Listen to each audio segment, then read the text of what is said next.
દેવનો જય, સનાતન ધર્મની જય, પધારેલા હરિગુરુ સંતનો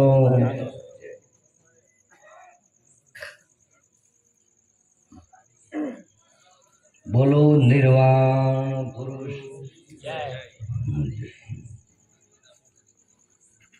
નવા વર્ષના તમામ સંતો ભક્તોને જય ગુરુદેવ।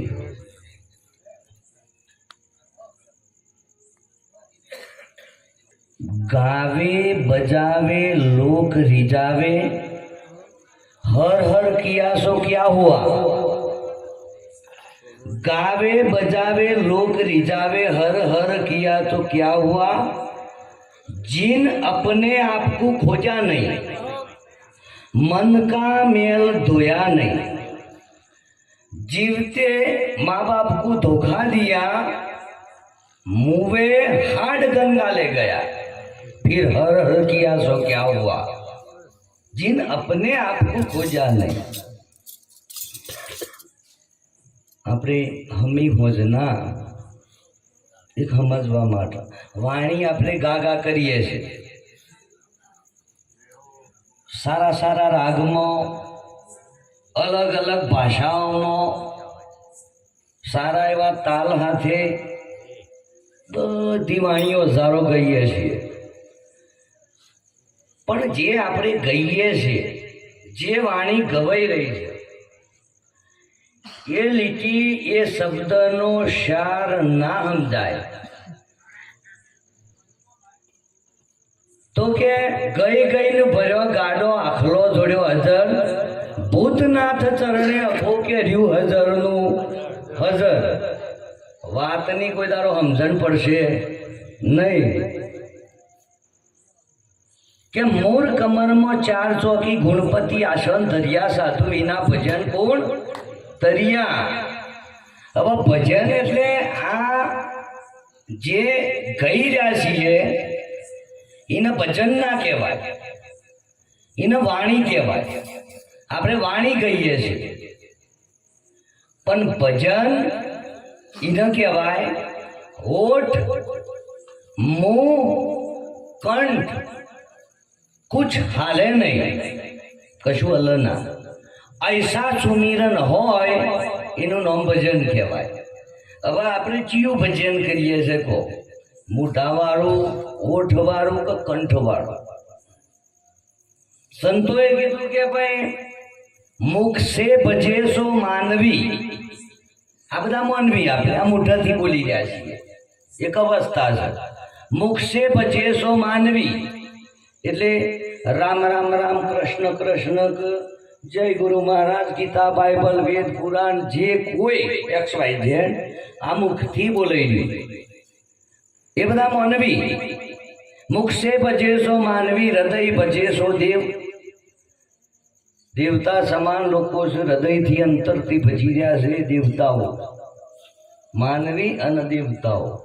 પણ કે સુરતી से भजे उनको कहिए संत और उनकी करिए सेव। संतो के रणुकार ઉપર જણુકાર, આ મુઠાથી જે કોઈ અવાજ આવે ને જે કોઈ હોભળીએ છે એને રણુકાર કહેવાય। રણુકાર કે ઉપર જણુકાર, મુખથી અવાજ આવે એને રણુકાર કહેવાય। રણુકારના ઉપર બે પવન નકોરોમાં જે આવે છે ઈંગલા પિંગલામાં, એને જણુકાર કહેવાય। રણુકારના ઉપર જણુકાર, જણુકારના ઉપર મય જ્યોતિ છે એ ઉપર છે પાછી। રણુકાર મોઢું છે, જણુકાર નકોરામાં છે અવાજ અને ઓખમાં જ્યોતિ છે, એટલે કે રણુકારના ઉપર જણુકાર, જણુકારના ઉપર જ્યોતિ। ज्योत के ऊपर अभय शून्य है, तो वसते मोती संतो मोती लेना मोती। એટલે આ મોતી એટલે કીધું કે ભાઈ અઢુણીનો ફૂમતો ચાર રે મારી અઢુણી। અઢુણી હોય એનો ફૂમતો અઢુણીના આજુબાજુમાં હોય, ચારે ચાર પાછો ફરર ફરર થાય, પણ આપણે બે હાથના બે પગ, ચાર વેદ અંતઃકરણ ઓને કોઈ દારો ચોકી કહેવાય નહીં, ઓને અઢોરીનો પૂંતો કહેવાય નહીં.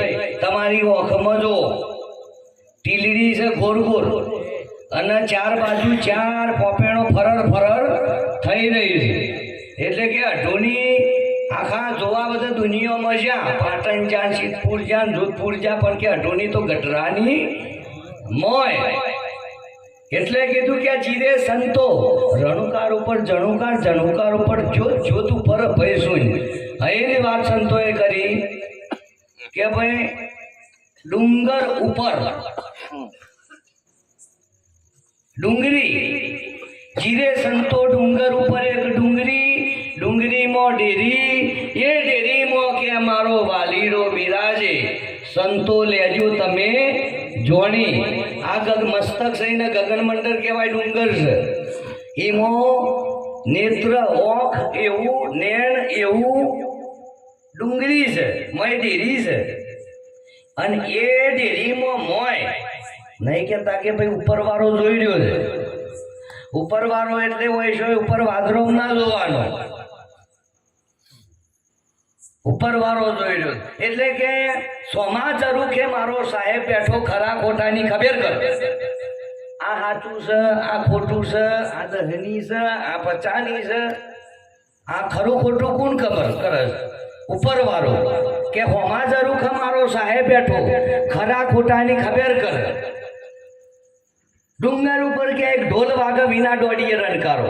આ નરકુશન જોઈમાં 3 કલર તમે જો ઉપર 3 કલર અને વગર દોડીએ 2 દોડિયા ધરર ઉડાડી રહ્યા 60 32 ગઢી.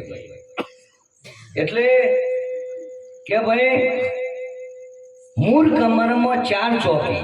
મૂર કમળ, મૂર એટલે પ્રથમ વસ્તુ બીજ, ચોથું પદીના બીજ કહેવાય. આ દેહમાં નામ રૂપ ગુણ, જે દેખાય છે રૂપ, વપરાઈ રહ્યો છે એનો ગુણ, અને જે બોલીએ છે ઓળખવા માટે નામ પડ્યું. એટલે નામ રૂપ ના ગુણ આ ત્રણે બાદ થઈ જાય, આ ત્રણનો નાશ થઈ જાય. એટલે જેમાંથી શરીર આવ્યું એ વસ્તુ વધ. અને વસ્તુ કયો છે કે જલ બીજ કમલ, જળ ભર્યું છે, જળમાં કમળની ઓખડીનો આકાર છે. પોખડી જોઈ લો. જળ વચ્ચે કમળ છે, કમળના વચ્ચે કડી છે. તહા ઉપર ભ્રમણ નિવાસી, કહત કબીર સુનો ભાઈ સાધુ, ગુરુબિન આ મરમ નહીં પાસી. અધર્મેલમાં વસે ગણેશા, અધર્મેલમાં વસે ગણેશા, ધરી લે ઉસકા ધ્યાન, ભક્તિ કોઈ મર જીવન આખો. સનાતન ધર્મ એની એકતા પિંડેશો બ્રહ્માંડે. જો આપણે ક્ષત્રિય હોય, આપણો ધર્મ આડા આવડા પંથ વાળા બજારમાં જવાની જરૂર નથી.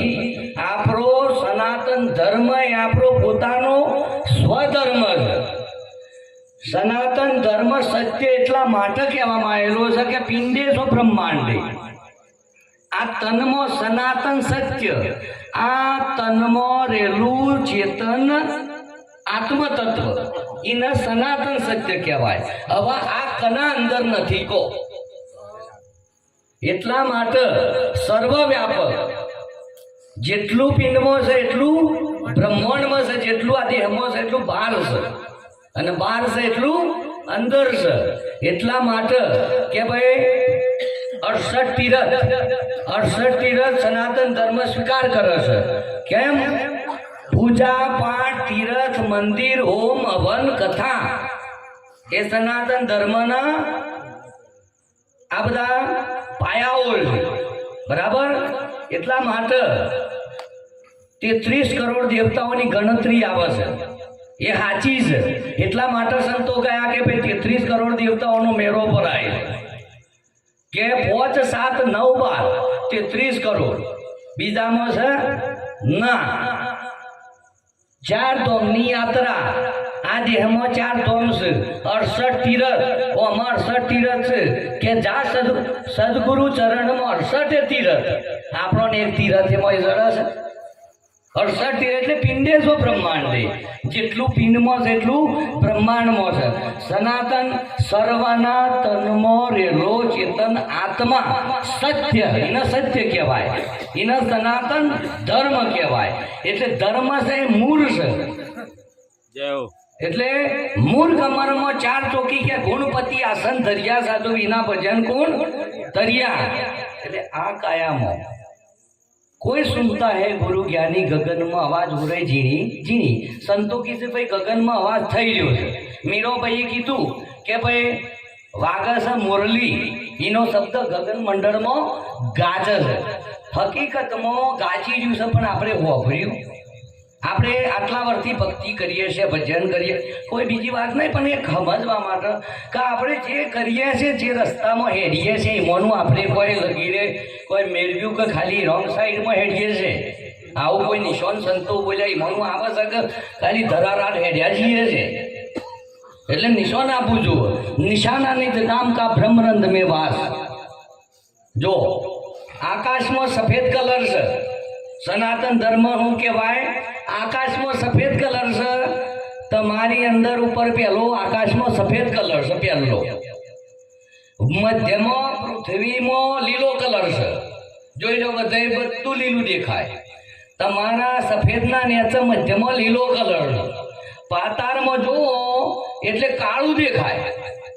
મોય ત્રીજો કલર વચ્ચે કાળો છે. આકાશ, પાતાળ ને પૃથ્વી, બ્રહ્મા વિષ્ણુ ને મહેશ, રજોગુણ તમોગુણ ને સત્વગુણ, ગંગા જમના ને સરસ્વતી. ગંગાનું જળ સફેદ, આપણે તો બરફમાં જોવો એકદમ સફેદ. જ્યાં છો ને દ્વારમાં આગળ કોઈ ગંગોત્રી, એકદમ સફેદ પાણી દેખાય તમારે, એકદમ રૂના જેવું સફેદ. એ ગંગા છે. જમના પાણી ઉઠાવ્યો કેનાલમાં, એકદમ લીલું છે. અને સરસ્વતી, જો બે ભેગું થાય અને ત્યાં કારો ધરો પડે, એનું નામ સરસ્વતી. એટલે 3 નદીઓ ભેગી હોય ને ત્રિવેણી સંગમ કહેવાય. ઈંગલા પિંગલા સુખમણા ઉપાડીને ફરસ બધા એને ત્રિવેણી કહેવાય નહીં. આ 2 સ્વરો છે, એક જ ચાલે, એકમાંથી બદલાય એટલે 2 ચાલે, અને 2 એક થઈ જાય એટલે સુખમણા કહેવાય, 3 થોય નહીં. એટલા માટે 2 સ્વરો છે. ઉપર એક છે, એના નેચે 2, ઉપર તમે બેસી રહ્યા છો એક, એના નેચે 2 ચલાયા તમે સ્વરો. 2 સ્વરોથી 3 ગુણ ચાલે છે. મોય આપણે ભારતનો તિરંગો જોયો છે, એમાં 3 કલરો છે, અને વચ્ચે વચ્ચે ગોલ ચિહ્ન મૂકેલું છે, અશોક ચક્ર. એટલે આ હું સમજવા માંગે છે, આ સનાતન ધર્મની નિશાની છે. એટલા માટે કૃષ્ણએ કીધું, અર્જુન સર્વના અંદર તું આજે મને ચોબરાની વસ્તી જોઈ રહ્યો પ્રશ્ન નથી, હું સનાતન પુરુષ છું. પણ કયો છું? આ જોવા માટે તારા 2 ચોબરાની વસ્તુ બંધ કરવી પડશે. અને આવી ત્રીજી ઓખ તમે જેટલા રહીને બેઠા, તમે જો બેઠા છો 2 ઓખોસીના પાછળ રહીને તો તમે બેસી રહ્યા છો. એટલે કીધું કે કુવા પર જોગી આસન વાળી. એવું કૂવો છે મોય ત્રિવેણીમાં કે તાકીને જુઓ, એ છે અંધારો કૂવો, પણ કે ગુરુગમથી ઊંચા જુઓ રે અંતરપટમાં કે જીરે લાખા. તો એટલે 3 કલરો છે, એ 3 કલરો આકાશમાં છે, 3 ગુણો છે, 3 સરસ્વતી બ્રહ્મગંગ. કે ભાઈ દુનિયામાં તમે નો એલી ગંગામાં નાવાયથી કે તનનો મેલ જાય, પણ મનનો જાય નહીં. મનનો મેલ કાઢવા માટે આ સંતોએ આ દેહમાં ગંગા જમના સરસ્વતી નક્કી કરી છે. અને એમાં જો મનને નવરાવવામાં આવે, એમાં જો સ્નાન કરાવવામાં આવે, તો કે ભાઈ લગા ગુરુ ગમ કેરી કુંચી કરી લ્યો, ખોલી જો મોહનું તારું. એ તારાને તમે દૂર કરો તો તમારા ઘટ ભીતર છે અજવારું. એ અજવારું કદી બહાર વધવા જવાની જરૂર નથી. તમે જેવા આગળ હેડ્યા છો એવા પાછળ વળો. એટલે કીધું કે ઉલટ હે ઉસકો કર સુલટ, દેખ અપના દીદાર. એટલે મને જોવા માટે કે જર બીજ કમર, જળના વચ્ચે કમર છે. જો કમરની પોખરીનો આકાર છે, અને કમર વચ્ચે કરી છે. કે ગોકુળ જોવા અમે જ્યાં શેર જોયું ફરી, ફરીને ઠેકોણા હતા ને નેને નિરખ્યા હરી. એટલે જ્યોતિ ત્યો છે, એટલે સંતોએ કીધું કે મજદારમાં ડૂબ્યા વિના મોતી કદી જળતો નહીં અને અશ્ન મિચાય વન જ્યોતિ કદી જળવાની નથી. પણ જ્યોતિ હાલ પ્રગટ છે, એ આત્મજ્યોતિ છે. તમે પોતે ખુદ છો, તમે પોતે સ્વયં છો, તમે પોતે બ્રહ્મ છો. એ સ્વરૂપ છે એ તમારી કે મન હંસા નજરે આયા, મન પંખી નજરે આયા, ત્યો નથી ચોચ પોખને ગાયા. એવું પંછી નજરમાં આવે ને એ આકાશમાં જ ઉડ કે 52 के 12 लिखे में ना आवे, मरने से पहले जो मर जावे वो रस्ता पावे. એટલે ગુરુ કરાવે, ગુરુ પર તન મન ધન સબ વારે કહેતા અનવર, તભી ગુરુ બેડા પાર લગાવે. અને એ વાતને જો ના પામીએ આપણે તો કે હો બેલે ગાળ ફોડ્યો તો એ રહ્યો આખો ન આખો. એટલે આવું આખું નાર. એના માટે દરેક વાણીની દરેક લીટીમાં એક એક શબ્દ હીરા સમાન છે. પણ એનું આપણે કોઈ દારો કિંમત કરતા નહીં. ખાલી રાગમાં હરી હરી હરી કરી કરી અને આટલા સુધી પહોંચ્યા છીએ. અને આટલા એ તો હતું એ નહીં સમજાય. આ જે વાણી છે નહીં સમજાય તો સંતો હું બોલ્યા છે, છો વાત કરી છે એની ગમ પડશે નહીં. એટલે જો હજી સુધી એ કઈ સ્ટેશન નાદ અનહદ આ બે આપણા ભીતર છે. તો અનહદ એમાં સંભળાવો જો અને પરમાત્માની એક આવી જ્યોત છે એ પણ આપણને દેખાવી જુઓ. પણ આ વસ્તુ દેખાશે નહીં. એના માટે વોચ બંધ કરો એટલે અંધારું થઈ જાય. અને અંધારામાં તાકો તમારો રસ્તો નહીં જરે. પણ એમાં એક હોલ પડે છે, જ્યાં સુખમણા થાય હોય, બે શ્વાસ અંગાથી ચાલતા હોય એટલે ઉપર 10મો દરવાજો ખુલ્લો હોય અને એને સંતોએ બંક નારકી હતી અને એમાં થઈને એમાંથી પસાર થવાનું છે. અને ત્યાં પરમાત્માનો પ્રકાશ જ છે, બીજું કશું આવતું નથી. પણ આ આપણી પાસે છે એટલે આપણને જરૂર જુઓ, થોડીક મહેનત કરીને કરવું જુઓ, કરવાનું નહીં. આમ કોઈ સીધું છે એનો પરમણ છે અને એનો પરમણ 4 વેદી ન કહેવાય, ચોપડી ન કહેવાય. જો વખાઈનું ગ્રહ એમાં એક પણ અક્ષર લખેલો નહીં તો એ પણ હેડ્યું આવે, એને કોરો કાગળ કહેવાય. કારણ કે ચોપડી છે, પુસ્તક વખાય અનુગ્રહ, પણ મોય ખોલો તો એક પણ અક્ષર છે નહીં. પણ એને વાંચીને કબીર વાંચી ગયા, રવિ વાંચી ગયા, ભોણ ત્રિકમ લાખો લોયન મીરો ભોનભાઈ ગંગા સતી ગમે એટલા સંતો વાંચીને ગયા, પણ એમાંથી હજી હેડ્યું આવે છે. એટલે કોરો કાગળ એને વાંચવાનો કીધો છે, લખેલા તો બતાવો છે. એટલે કીધું કે ગગન મંડળના ગોખમાં મોય સુવે નર નિરાધાર, 3 પુરુષ તેની સેવા કરે, બ્રહ્મા વિષ્ણુ ને મહેશ જેવા કરે સદગુરુની સેવા. એને ચરણ કમર કહેવાય. ગુરુનું ચરણ ચો છે? ચરણ કમરમાં. કમર ચો છે? પોણીમાં. અને પોણીમાં ચરણ છે. ચરણ કમરની પૂજા કરવાથી 14 લોક પૂજાઈ જાય. એટલે જે ચરણ કમરની કોઈને પદની ખબર હોય અને પદમાં જો કોઈ આસન લગાવે એને પદ્માસન કહેવાય. પલોઠી વાળીએની ના ભક્તિ કશું લેવા દેવા નથી. ભક્તિ ફક્ત સુરતાથી બતાવી સંતોય. કારણ કે હોઠ મન કંઠ કુ ચાલે નહીં ને એસા સુમિરણ હોય.